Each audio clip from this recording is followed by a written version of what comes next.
Fala pessoal, Pedro Henrique aqui. Seja muito bem-vindo ao podcast Implantar BIM do canal HR Compacta. E o tema de hoje é a importância da NBR 15965.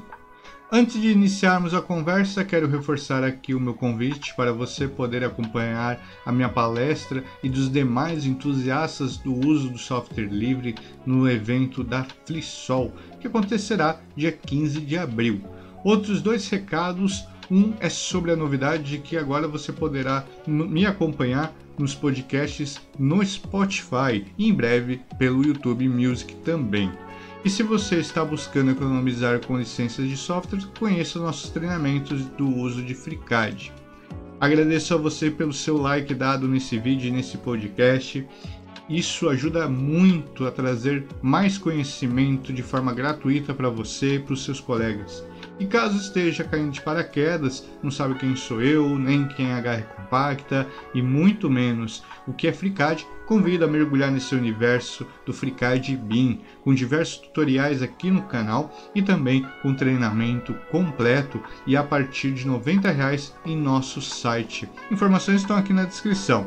Bom, dados os recados, vamos falar da NBR 15965.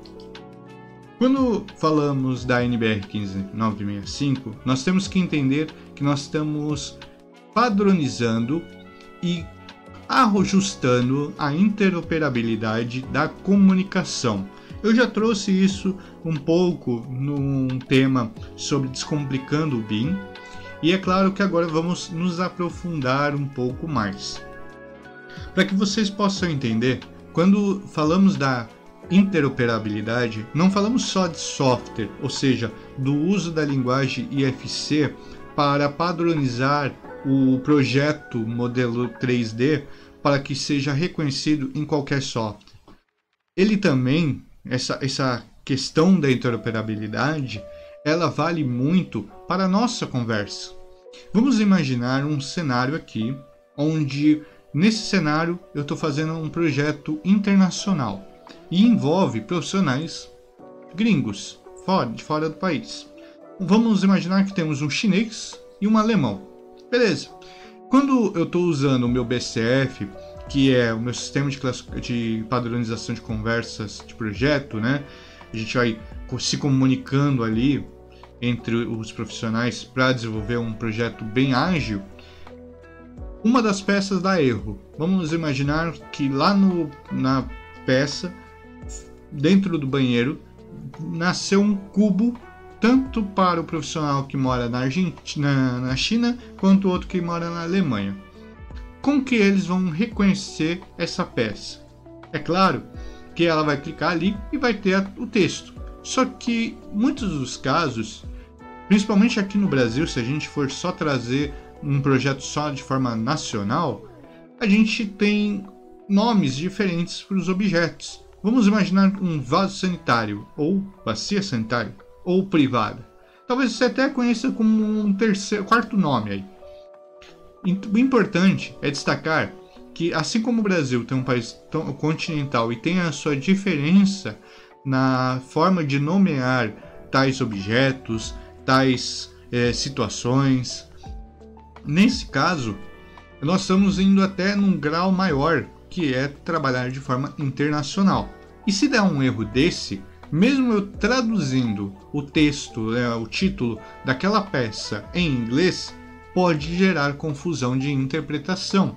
Então, essa interoperabilidade que muito se fala no BIM não é só na questão das informações do software em si, mas também na comunicação. Por isso, existe a padronização dela, que é, no caso, eu poder comunicar com um certo código universal ou nacional, no caso, que é a NBR 15965.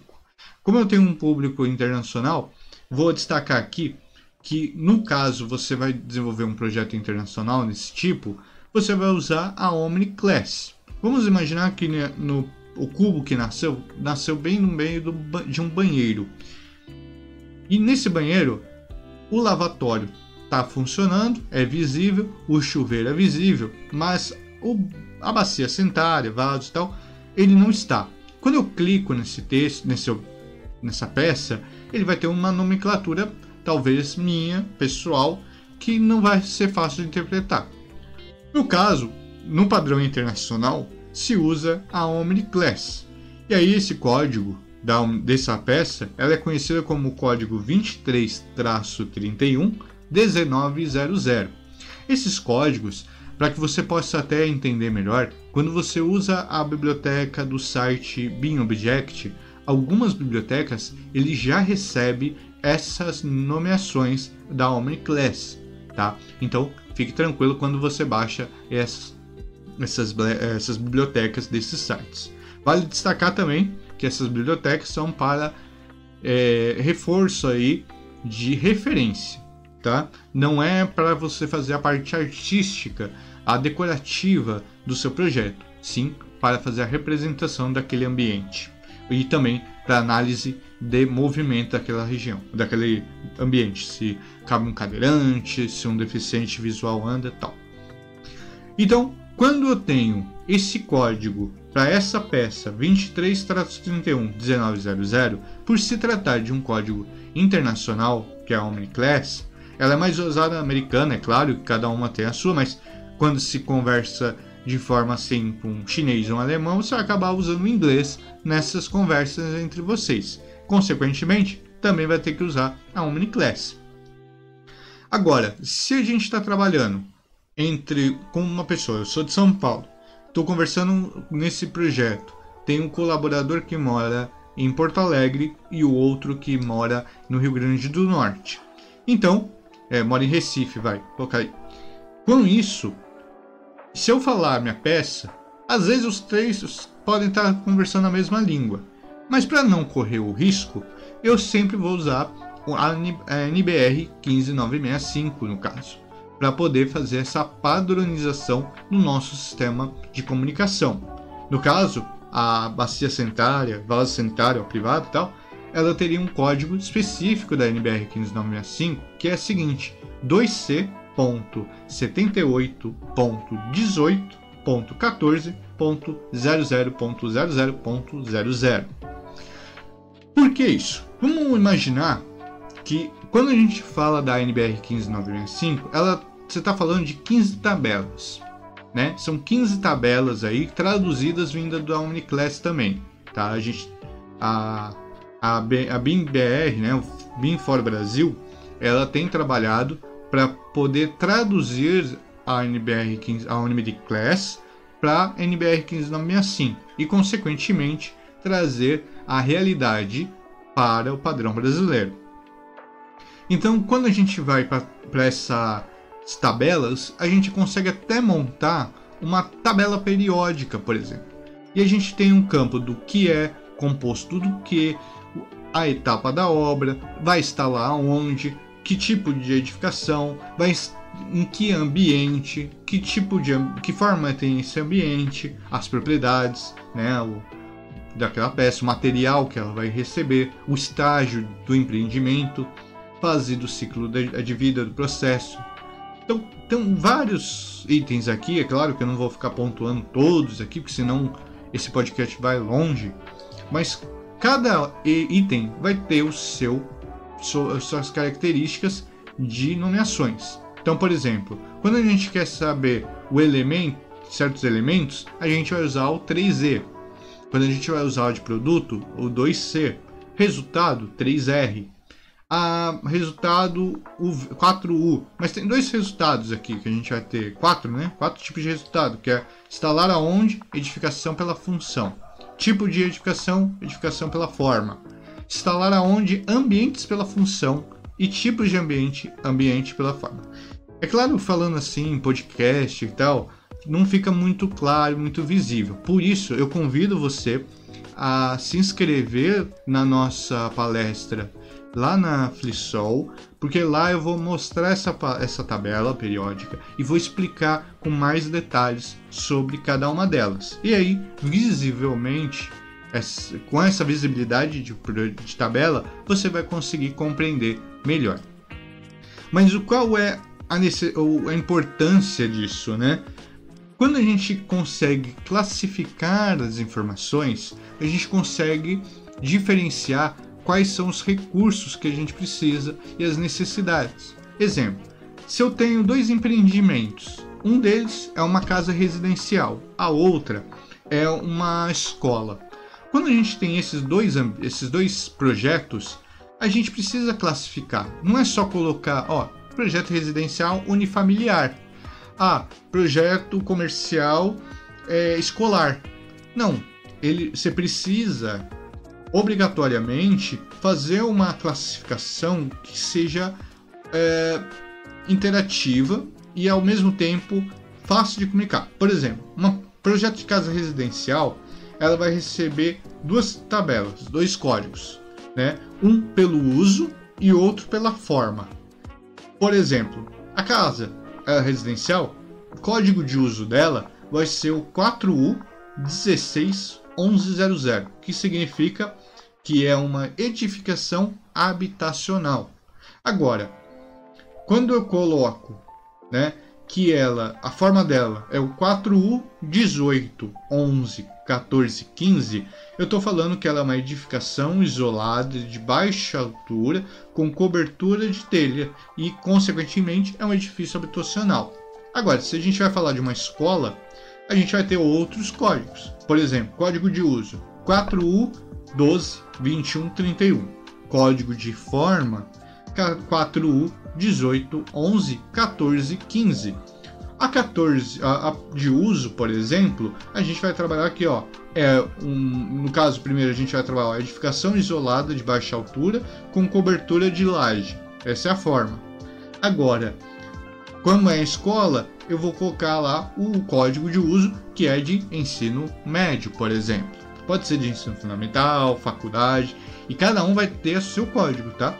Então é importante destacar que esses códigos, esses padrões, eles auxiliam para que essa nossa comunicação seja pelo menos padronizada, tentando evitar aí ruídos na nossa comunicação. Vamos imaginar agora uma peça só, uma porta. Só que a gente tem que imaginar que essa porta, ela recebe certos padrões de informações. Por quê? Você não vai fazer um projeto e só colocar a NBR 15965. Se você estiver fazendo um projeto ainda em que é uma obra pública, você vai ter que, por exemplo, usar o código do Estado e também o código nacional. No caso aqui no Brasil, e em São Paulo, a gente usaria a CIURB como um código para o padrão regional, né, que é da prefeitura, e o outro que é a SINAP, que é o padrão nacional. E a gente vai ter agora mais essa da NBR 15965. Na nossa palestra lá, eu vou apresentar, vai ser muito mais visível esses códigos da CIURB, ABNT e da SINAP. Então eu quero trazer para vocês uma base de que quando falamos desse processo, ela precisa ser muito bem conversada com os integrantes também da equipe, quando se monta, no caso, o BEP. Né? O BEP ali, a gente precisa das informações deles, ou seja, quem vai montar o plano de execução BIM. E quando a gente define esse plano de execução BIM, consequentemente, não só se define qual é o software que vai ser usado, mas sim também a comunicação, como vai ser usado entre os colaboradores para fazer a interpretação. Eu acredito que nesse ponto é muito importante a gente destacar que quando a gente fala de uma interoperabilidade de comunicação, esse tipo de ruído ele é muito mais grave do que não ter a interoperabilidade, haver a interoperabilidade de um software.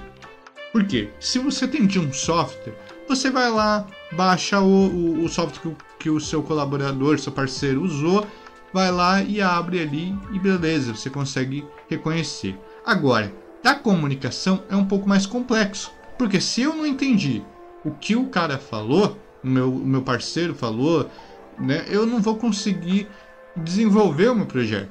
Então, para isso, eu preciso dessa gestão também da comunicação.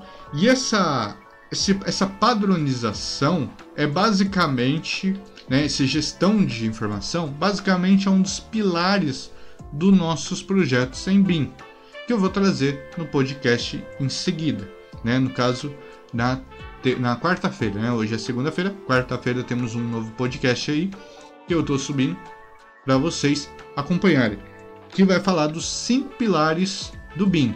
Então, falar de NBR 15965 é você executar isso como uma padronização em seus projetos para representação da informação em modelos BIM de forma segura, eficiente e que também gera uma qualidade nessas informações que vão fazer com que seja muito mais ágil.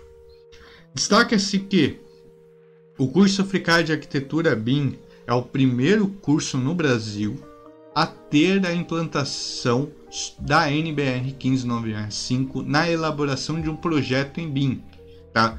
Você vai encontrar aí vários cursos de BIM usando Revit, o ArchiCAD, entre outros, mas com o curso FreeCAD de Arquitetura BIM, além de o software ser gratuito, você vai aprender a implantar a NBR 15965. Então convido você também a conhecer o curso FreeCAD de Arquitetura BIM lá no site da hrcompacta.com e aí você consequentemente se aprofundar e se especializar no uso de software livre. Lembrando, o FreeCAD está em constante evolução e em breve vai ter muita atualização aí nova na bancada BIM.